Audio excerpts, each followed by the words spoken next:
உங்கள் அனைவருக்கும் என்னுடைய இனிய வணக்கம். இந்த வீடியோவில் என்ன நம்ம பார்க்க போறோம்னு பார்த்தீங்கன்னா, டிஆர்பி தேர்வுக்கு எப்படி நம்மளை தயார்படுத்திக் கொள்வது என்பது தான். பொதுவா அந்த டிஆர்பி தேர்வு அப்படின்னு வந்த உடனே என் நினைவுக்கு வருவது, அந்த டிஆர்பி வெப்சைட்ல இருக்கிற சிலபஸை டவுன்லோட் பண்ணிக்கிறது. டவுன்லோட் பண்ணிக்கிட்டு அந்த சிலபஸுக்கு ஏற்றவாறு நம்ம கிட்ட புத்தகங்கள் இருக்குதா என்பதை நாம் முடிவு செய்ய வேண்டும். இப்ப நம்ம கல்லூரி படிக்கும் போதோ அல்லது 12ஆம் வகுப்பு 11ஆம் வகுப்பு இந்த மாதிரி நம்ம தொடர்ந்து படித்த எல்லா வகுப்புகளுக்குரிய புத்தகங்கள் நம்ம கிட்ட இருக்கான்னு முதல்ல பார்க்கணுங்க. பொதுவா நான் எழுதிய தேர்வு எல்லாமே பொருளியல் சம்பந்தப்பட்டதுதான். ஸோ அந்த பொருளியல் சம்பந்தப்பட்ட புத்தகங்கள் என்கிட்ட இருக்கான்னு முதல்ல நான் என்ன பண்ணேன்னா, நான் தேர்வு எழுதும் போது அந்த சிலபஸை டவுன்லோட் பண்ணி எல்லா புக்கும் நம்ம கிட்ட இருக்கான்னு எல்லாவற்றையும் செக் பண்ணி பார்த்துங்க. ஒரு 60-70% புக்குகள் எங்கிட்ட இருந்தது, மீதி புத்தகங்கள் இல்லை. அப்பொழுது ரொம்ப அதிகமான பணம் செலவழிக்க முடியாத நிலை, வேலை வாங்கி ஆக வேண்டும் என்ற எதிர்பார்ப்பு எனக்கு இருந்தது. அதனால நான் என்ன பண்ணேன்னா, சண்டே மார்க்கெட்டுக்கு போகுங்க, வேலூர் சண்டே மார்க்கெட்டுக்கு போயிட்டு எனக்கு தேவையான புத்தகங்களை செகண்ட் ஹேண்ட்ல வாங்கிட்டு வந்து அந்த புத்தகங்கள் எல்லாவற்றையும் படிப்பேன். அதை படிக்கிறதுக்கு முன்னாடி ஒரு சில வழிமுறைகளை நாம கையாளணுங்க. என்ன அந்த வழிமுறை அப்படின்னு பாத்தீங்கன்னா, முதல்ல அந்த சிலபஸுக்குரிய விஷயங்கள் நம்ம கிட்ட இருக்கிற புத்தகங்கள் எடுத்து ஒவ்வொரு யூனிட் வைஸா நாம அந்த சிலபஸை நம்ம புக்கில் அண்டர்லைன் பண்ணணும். அப்போ அண்டர்லைன் பண்ணும்போது நமக்கு தெரியும் எல்லா புக்கில் இருக்கிற மெட்டீரியல்ஸ், நம்ம புக்கில் இருக்கிற எல்லா விஷயங்களையும் நம்ம இதெல்லாம் பார்க்கணும் அப்படின்ற ஒரு அவுட்லைன் நமக்கு கிடைக்கும். நம்ம என்ன பண்றோம்னா, சடான எக்ஸாம் வந்துச்சா ஒரு மாசம் புக் எடுக்கிறது, என்னென்ன ஜிகே என்னென்ன மல்டிபிள் சாய்ஸ் கொஸ்டின் இருக்கோ எல்லாத்தையும் எடுத்து படிச்சுட்டா வேலை கிடைச்சோன்னு கிடையாதுங்க. ஆனா நாம செய்ய வேண்டிய வேலை என்னன்னா, முதல்ல சிலபஸுக்கு ஏற்றவாறு புத்தகங்களை எடுத்து அதுல இருக்கிற முக்கியமான அந்த யூனிட் வைஸ் நம்ம அண்டர்லைன் பண்ணி வைக்கணுங்க. இதை அண்டர்லைன் பண்ணிட்ட உடனே நாம என்ன பண்ணோம்னா, எடுத்த எடுப்பிலே நாம எம்சிக்யூ, அதாவது சரியான விடையை தேர்ந்தெடுத்து எழுதுக என்ற முறையில் இருக்கிற கேள்விகளை எடுத்த எடுப்பிலே பார்க்க கூடாது.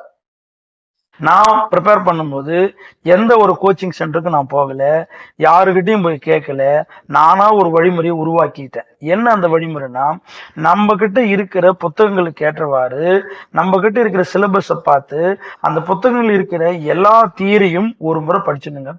அப்போ அந்த தியரியை நம்ம படிக்கும்போது நிறைய விஷயங்கள் நாம அதை ஆட்கொள்ளுவோம். எப்படி? ஒரு படம் வரும், இல்லை அதுல ஒரு அட்டவணை வரலாம், கூடவே வரைபடத்தினுடைய வளைகோடுகளை பார்க்கலாம். இப்படி நிறைய விஷயங்களை நாம பார்ப்போம். அப்ப நாம என்ன பண்ணணும், கூடவே ஒரு நோட்டு எடுத்துக்கிட்டு நம்ம படிக்கும் போதே முக்கியமான விஷயங்களை இன்ஸ் எடுக்கணும். அந்த இன்ஸ் எப்படி இருக்கணும் தெரியுங்களா? கேள்வி வடிவில் இல்லாம நோட்ஸ் வடிவில் இருக்கணும். எப்படி? இப்ப டிஎன்பிசி ப்ரிப்பேர் பண்ணுவாங்க, ஸ்டார் போட்டு ஒவ்வொரு கேள்வியும் எழுதுவாங்க. இப்ப பொருளியலின் தந்தை யார் அப்படின்னு எழுதுவதை விட, பொருளியலின் தந்தை ஒரு டேஷ் போட்டு ஆடம் ஸ்மித் அப்படின்னு நம்ம எழுதணும்னா நம்மளுக்கு பார்க்கறதுக்கு ஈஸியா மெமரி ஆகும். இது ஒரு மெத்தட். இதுக்கு அடுத்து என்ன பண்ணணும் அப்படின்னு பாத்தீங்கன்னா, இந்த எழுதி வச்ச விஷயத்தை இப்ப பார்க்க கூடாது. நம்ம டெய்லி அந்த புக்கையே ப்ரிப்பேர் பண்ணுங்க. இப்போ ஒவ்வொரு புக்கா நம்ம ப்ரிப்பேர் பண்ணிட்டே வரும்போது ஓரளவுக்கு உனக்கு ஒரு கான்ஃபிடென்ட் வந்துடுங்க.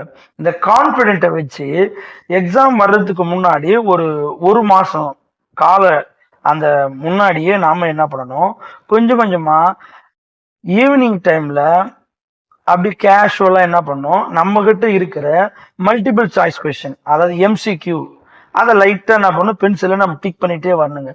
இதை டிக் பண்ணிட்டே வரும்போது கண்டிப்பா நமக்கு சில இடங்கள்ல என்ன வரும்னா சந்தேகம் வரும். உடனே அந்த கேள்வியை ரவுண்ட் பண்ணிக்கணும்.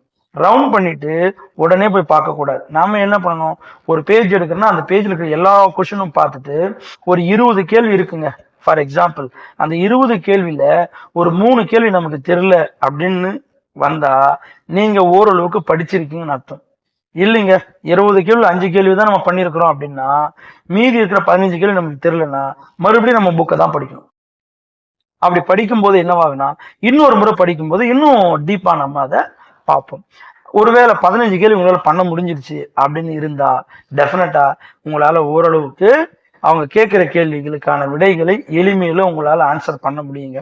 பட் இந்த மெத்தடை தான் நான் வந்து தேர்வு எழுதுவதற்கு முன்பாக நான் தயார் செய்த வழிமுறை.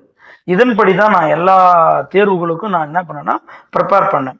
இப்படி நான் பண்ணும்போது நமக்கு நிறைய விஷயங்கள் தெரிஞ்சுக்கும். அந்த இன்ஸ் எடுத்து வச்சிங்க பார்த்தீங்களா, அது எப்போ படிக்கணும்னா, எப்பெல்லாம் நீங்கள் அது டவுட் வருதோ அந்த நேரங்களில் அந்த கேள்விக்குரிய அந்த பாட தலைப்பை எடுத்து அதில் இருக்கிற கண்டென்ட்டை நீங்கள் படித்து புரிஞ்சுக்கிட்டாதான் இன்னொரு முறை அந்த கேள்வியை கேட்டால் அவங்களால எளிமையில் அதை ஈஸியாக ஆன்சர் பண்ண முடியும். பட் இதை பண்றதுக்கான நேரம் நிறைய எடுத்துக்கும். ஆனா நாம கண்டினியூவா இந்த ப்ராசஸை நம்ம பண்ணோம்.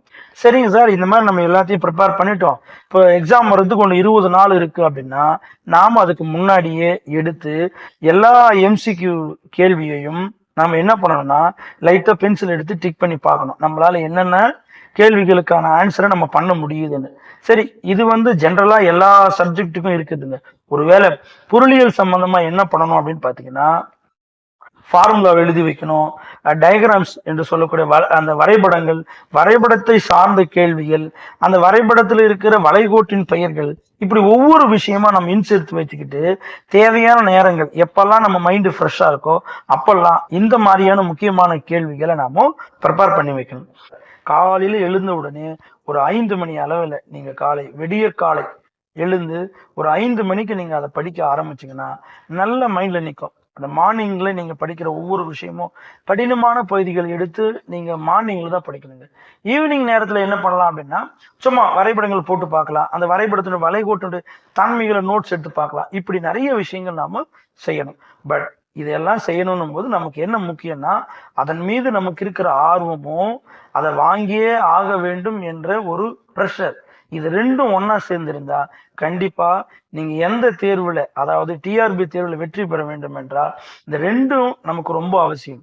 அதன் மீது இருக்கிற வெறியும், வாங்கியே ஆக வேண்டும் என்ற ஒரு வெறியும், அதை படிக்க வேண்டும் என்ற ஒரு ஆர்வமும் உங்ககிட்ட இருந்தா கண்டிப்பா டிஆர்பி தேர்வுல எளிமையாக வெற்றி பெறலாம்.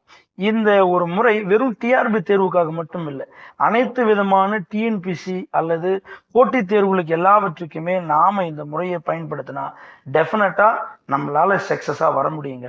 இது வந்து என் மனதிற்கு ஏற்றவாறும் எனக்கு ரொம்பவும் பிடித்த ஒரு முறை. எந்த தேர்வுனா இருக்கட்டுங்க, அந்த தேர்வுக்கு நாம் இந்த மாதிரி தயார் பண்ணணும்னா கண்டிப்பா எல்லா விடைகளையும் ஒரு மினிமம் 90% விடைகளை நாம் எளிமையில நம்ம மார்க் பண்ணலாம். அதுக்கு தேவையான வழிமுறை இந்த வழிமுறை தான். இந்த வழிமுறையை நம்ம ஃபாலோ பண்ணா டெஃபினட்டா நம்மளால அனைத்து வகையான போட்டித் தேர்வுகளிலும் வெற்றி பெற நமக்கு இந்த முறை வழிவகை செய்யும். இதை உங்களிடம் சொல்கின்ற பொழுது எனக்கு ஒரு மகிழ்ச்சிங்க. என்னன்னா, நான் பயன்படுத்திய இந்த முறை உங்களுக்கும் பயனுள்ளதா அமைய என்னுடைய மனமார்ந்த வாழ்த்துக்கள். நன்றி.